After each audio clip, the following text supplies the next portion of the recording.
Have you ever had that question where the question itself really houses within the question an accusation which the accusation itself has no merit whatsoever, but simply by responding to the question, you put yourself in jeopardy of revealing an answer that the answer could be worse than the question, because the accusation has so much weight that even if the accusation has no truth, no merit whatsoever, answering the question is a trap.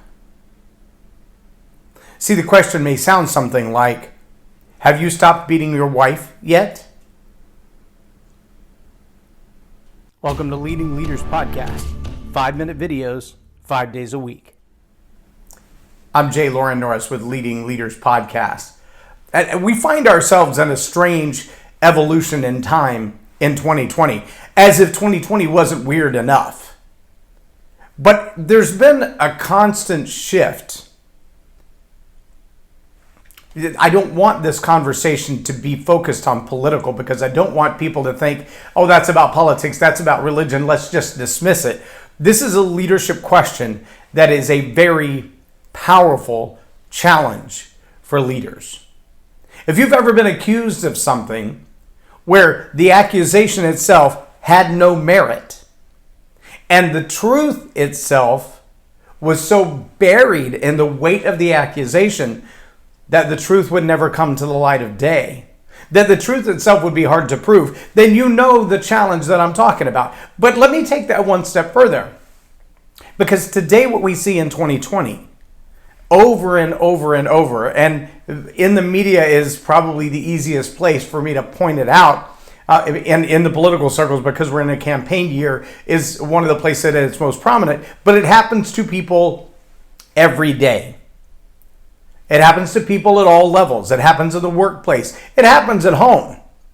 Little kids. I remember being a kid. In fact, I got a text message just yesterday that said, what happened with so-and-so and so-and-so? How did this happen? And how did this happen?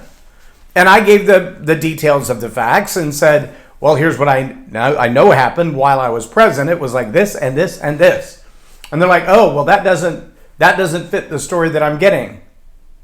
And I'm thinking to myself, how often does it happen that the narrative, the story that's being relayed by someone who wants to protect themselves doesn't have any merit in fact, but it, as an accusation, points all the blame somewhere else. It takes all the focus off of them and points it on somebody else. Even if the story they're telling has no truth in it, it so diverts from the truth that you don't even think about what's really true.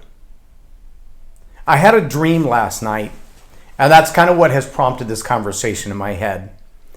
In the dream, I was shopping in a little place, and not necessarily a flea market, but it was one of those places where there was just a menagerie of unique little items, and they were all very inexpensive. Like a place you would go to buy trinkets to resell, like a wholesaler type of thing, maybe like a Sam Moon. Although I've never been in the Sam Moon store, I just know what it is. So in the dream, I had my backpack on my shoulder, and I was walking around the store looking at things, and this guy accosted me. First, he just started yelling at me, and I was like, are you talking to me? Because I don't know what you're upset about. I haven't done anything. And so I tried to ignore him and go back to what I was doing, and he shoved me in the dream.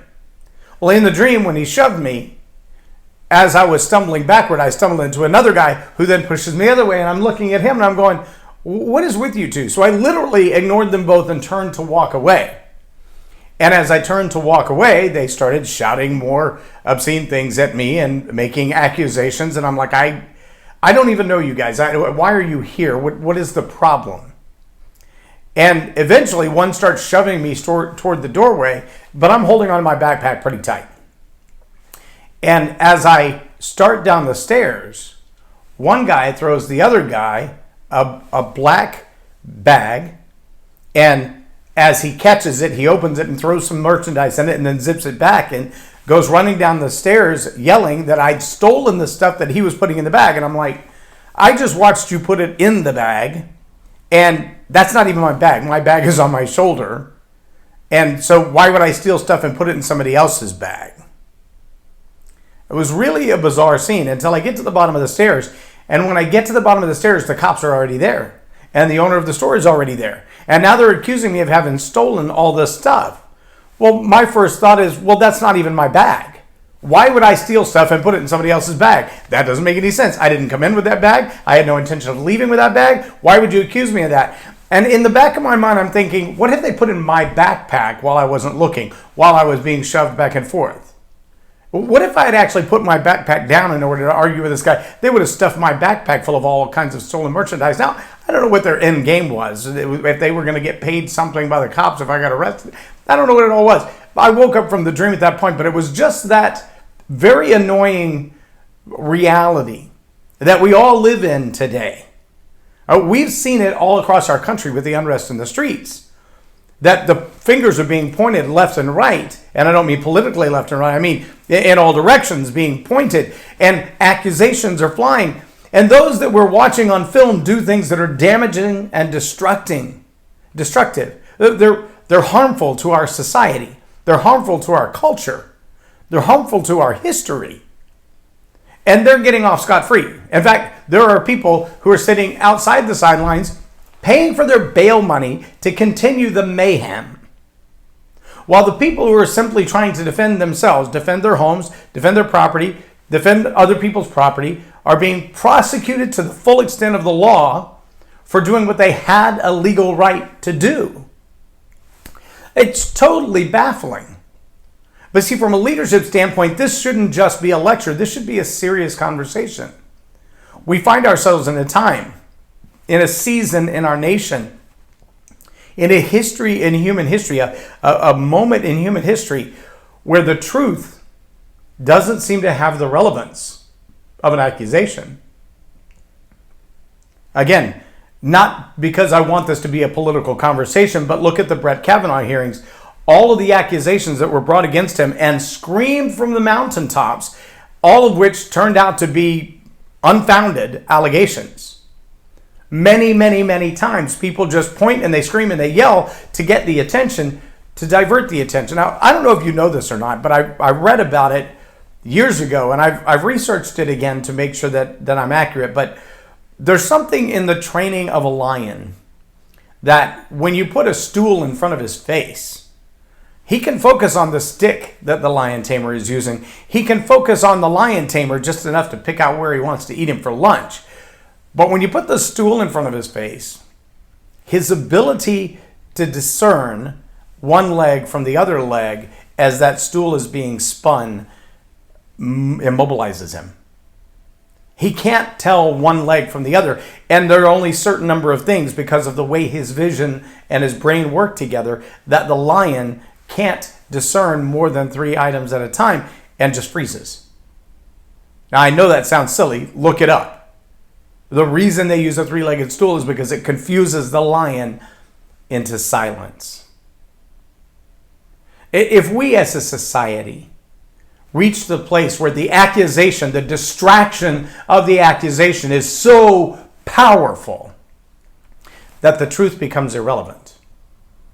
I was working with someone in an HR capacity not too long ago, and this person was kind of detailing some of the people that they were challenged in working with. And I said, from a leadership standpoint, you've got to understand this principle that the accusation is often more powerful than the truth. And in fact, someone who knows that will choose very targeted accusations, because that targeted accusation doesn't have to be proven true. The accusation itself is enough to sideline someone, to cause them to lose their job, to move them out of an organization and its leadership, or at least their influence over this individual. Sexual harassment is one of those charges that companies simply cannot take the chance between the exposure in the media, the exposure legally, and the financial exposure. If there's even an accusation of sexual harassment, chances are the person who's been accused is going to be terminated, is going to be sidelined, is going to be penalized, could lose their job or their income, or at a minimum lose their position, because the company simply will not take the chance that it's true. Now, what that means is that all of the leverage, all of the power in that relationship is in the hands of the accuser, right, wrong, or otherwise. The power rests in the hands of the accuser. And so a manipulative, deceitful, willing to take the risk of being found out, but knowing that the risk of being found out is so minimal, type of a person will say, if I could get the job, get the promotion, or just get rid of this boss that I don't like, the accusation alone is enough. Now that's a frightening place to put ourselves in as a society. But a phrase like this, I'm just going to use a random question. Imagine, even if your workforce is really, really small, you've only got 5 or 6 people in your workplace. A husband and wife run the business, and a female employee works there who doesn't like some decision the male boss has made. If that female employee went to the wife of the owner of the company, a co-owner presumably of the company, a person invested in the success of the company. If this female employee went to the wife and said, I just want to ask a quick question, and I'm not trying to start a problem. I just want to ask a quick question. If your husband grabs my breast again, how should I respond to that? I'll let that settle in for a moment and ask yourself, if you were the wife and this employee asked you a question like that, how long would it take you to get ticked off at your husband? How much proof would he have to have that he never did any such thing? Before there's a problem in your company, there's a problem in your marriage, there's a problem in your relationship, your trust is gone. See, that's the kind of accusation that doesn't have to have any merit in truth at all. And the truth, in fact, kind of like my dream of not stealing things that I didn't steal, but was being set up to be accused of being stolen, the story rests in the question, even if the question is hypothetical. The question itself is an accusation. And the accusation itself is damaging enough to destroy someone's reputation, their work history, their marriage, their company, their financial position. Just asking the question is a threat, is an act of aggression. And we live in a society today, whether it's from the college football players who were accused and later found, was at Duke University, I think, and this was years ago, 7 or 8 years ago, all the way up to the Supreme Court nomination.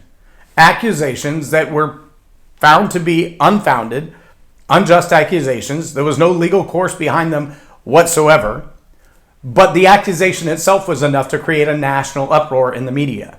The accusation of the football players was enough to destroy their reputations. There are guys right now being released from prison who have spent 10 and 15 years in prison for a crime they did not commit because the accusation, the accuser, was believed, and the accusation was more powerful than the truth. No evidence, just an accusation.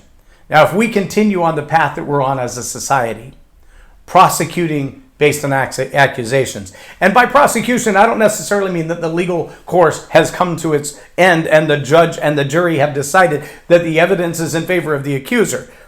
If that's the ultimate course, that's fine. But right now we have a cancel culture, we have a media culture, we have a shame and blame and destroy culture that is so powerful. If you simply put the wrong candidate's flag in front of your house, you may get a letter of warning from your HOA. Not exaggerating, I saw one on Facebook today. You could be warned that your property is at risk of danger. Now, how long before your insurance company says, oh, well, that's just like cooking meth in your garage? I mean, if you're putting the structure in danger because of your political beliefs, then, that's an accusation that says we're not going to cover you for insurance anymore. That's like saying you want a street race in your car and they expect us to cover you for car insurance. You're doing things that are risky behavior that we're not going to be responsible for that. See how that accusation, being louder than the truth, being so powerful that the truth never even comes to the surface, is a dangerous thing?